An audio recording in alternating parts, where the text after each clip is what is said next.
Hello বন্ধুরা, welcome back to my channel. আমি আজকে আপনাদের কাছে এমন একটা রেসিপি নিয়ে এসেছি, পনিরের এমন একটা রেসিপি যেটা আপনাদের খুবই টেস্টি আর হেলদি হবে। হ্যাঁ, মাখানা পনির নিয়ে নিয়েছি। 1 বাটি মাখানা, 300 গ্রাম পনির আর 1 বাটি টক দই। টক দইটা আমি আমার বাড়িতে বসানো টক দই নিয়েছি, আপনারা চাইলে সেটাকে বাইরে থেকেও নিয়ে আসতে পারবেন। তারপরে নেক্সট ইনগ্রিডিয়েন্টসে যাচ্ছি। আমাদের নেক্সট ইনগ্রিডিয়েন্টস হলো আদা কুচি আর রসুন কুচি, 6টা 8টা মতন রসুন আর অল্প আদা।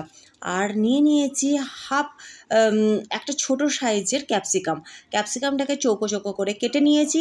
তারপরে আমরা নিয়েছি একটা গোটা পেঁয়াজ, টমেটো আর 4টে 5টা কাঁচা লঙ্কা। আপনারা আপনাদের টেস্ট অনুযায়ী বেশি আর কম কাঁচা লঙ্কা নিতে পারবেন। তারপরে আমরা নিয়েছি একটা কড়াইয়ে তেল নিয়ে নেবো। তেলটাকে গরম হওয়া পর্যন্ত ওয়েট করব। তেলটাকে গরম হয়ে গেলে তেলটা কড়াইয়ে ঢেলে নিয়েছি। এবার তেলটা গরম হতে দিয়েছি। এবার পনিরে মিশিয়ে নিচ্ছি 1 চামচ নুন আর অল্প পরিমাণ হলুদ। এইটাকে ভালো করে মিক্স করে গরম তেলে একটা একটা করে পনির দিয়ে ভাজতে থাকবো। পনিরটা বেশিক্ষণ ভাজবো না। তেলটা গরম হয়ে গেছে দেখতে পাচ্ছেন। এবার পনিরগুলোকে দিয়ে দেবো। হ্যাঁ হ্যাঁ বন্ধুরা, দেখতেই পাচ্ছেন আমি এবার কড়াইয়ে আস্তে আস্তে একটা করে পনির ছাড়ছি। পনিরগুলোকে দিয়ে তারপরে ভাজতে আরম্ভ করব।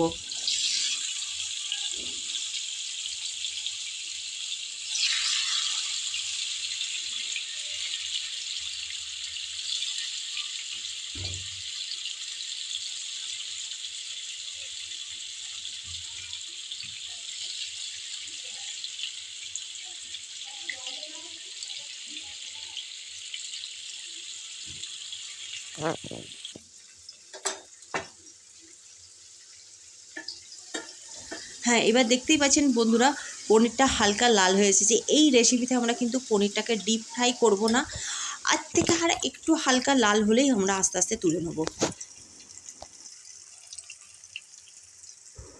হ্যাঁ বন্ধুগুলো, এবার দেখতেই পাচ্ছেন হালকা লাল লাল হয়ে গেছে।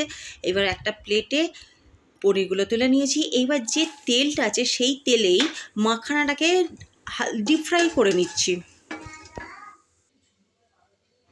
হ্যাঁ, এইবার বন্ধুরা দেখতে পাচ্ছেন একটা বাটিতে মাখানাগুলোকে তুলে নিয়েছি। এবার কি কি মশলা নিচ্ছি নেক্সটের জন্য, গোটা জিরে, গোটা মৌরি, এলাচ, দালচিনি আর শুকনো লঙ্কা। এবার ওইগুলো গরম তেলে দিয়ে দেবো। 1-2 মিনিট হতে দেবো, দিয়ে যাতে মশলাটা ফ্লেভারটা সবজির মধ্যে ভালো করে আসে সেইটার জন্য 1-2 মিনিট হালকা আঁচে নাড়িয়ে নেবো। হ্যাঁ, এইবার ওই তেলে গোটা মশলার সাথে সাথে এই পেঁয়াজ, লঙ্কা আর টমেটোটা মিশিয়ে দেবো। এবার হালকা ভাজতে দেবো। হ্যাঁ বন্ধুরা, এবার পেঁয়াজগুলো হালকা ভেজে নেওয়ার পরে আদা আর রসুনের কুচিটাও কড়াতে দিয়ে দেবো এই একসাথে। তারপরে ওইগুলোকে আরও 1-2 মিনিট হতে দেবো। এটা হয়ে গেলে হ্যাঁ, এইবারে এই মশলাটা দেখতে পাচ্ছেন, এর থেকে কিন্তু বেশি ভাজবো না।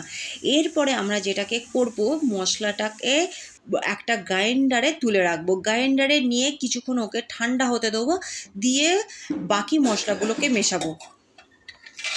হ্যাঁ, এরপরে ভাজা মাখানা দইটা দিয়ে নেবো, দিয়ে ভালো করে একটা স্মুথ ব্যাটার বানাবো।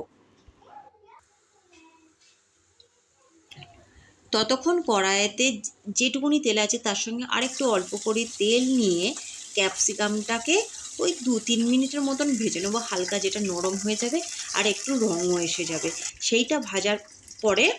হ্যাঁ, এইবার ভাজতে ভাজতে আমি অলরেডি মিক্সিতে বাটাটা পেস্ট করে রেখেছি।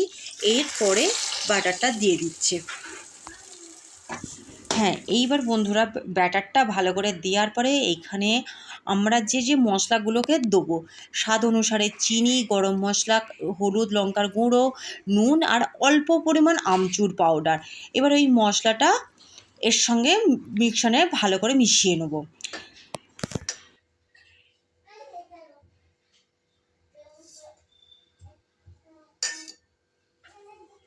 হ্যাঁ বন্ধুরা, এবার সমস্ত মশলাগুলো ব্যাটারে কড়াইয়ে ভালো করে দিয়ে দিয়েছি। এবার ভালো করে মিশিয়ে নেবো যেন কোথাও কোনো গাঁঠ না থাকে। সেইগুলোকে যতক্ষণ না পর্যন্ত তেল ছাড়ছে আর যে পরিমাণ জল দেওয়া হয়েছে সেইটা যেন একটু কমে আসে, তারপরে এবার আমরা দেবো পনির ভাজাগুলো। এবার দেখতেই পাচ্ছেন আমরা এখানে পনিরগুলো দিয়ে দিয়েছি। এবার পনিরগুলো দিয়ে 2-4 মিনিট হতে দেবো, যাতে পনিরের ভেতরে সমস্ত মশলাটা ঢুকে যায়, যাতে টেস্টটা খুব সুন্দর আসে। হ্যাঁ বন্ধুরা, এইবার দেখতে পাচ্ছেন জলটাও অনেকটা কমে এসে গেছে। এইবার একটুখানি অল্প কাসুরি মেথি নিয়ে হাতে ক্রাঞ্চ করে পনিরের ওপরে দিয়ে দেবো। এটাকে একটুখানি মিশিয়ে নেবো। তার উপরে দিয়ে দিলাম অল্প পরিমাণে ধনেপাতা।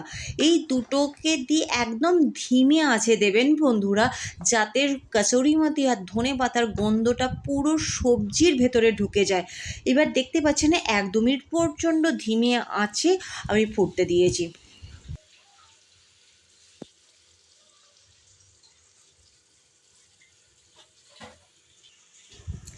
হ্যাঁ বন্ধুরা, দেখতেই পাচ্ছেন কালারটা খুব সুন্দর এসে গেছে।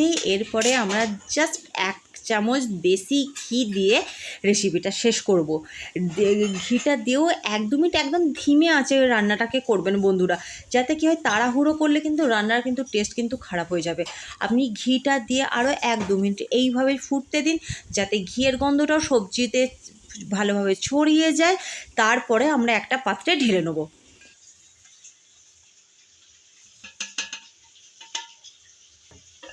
হ্যাঁ বন্ধুরা, এবার দেখতেই পাচ্ছেন এটা খুবই হেলদি আর টেস্টি। এই জন্যই বলছি পনির আর মাখানা এটা বাচ্চাদের জন্য খুবই স্বাস্থ্যকর।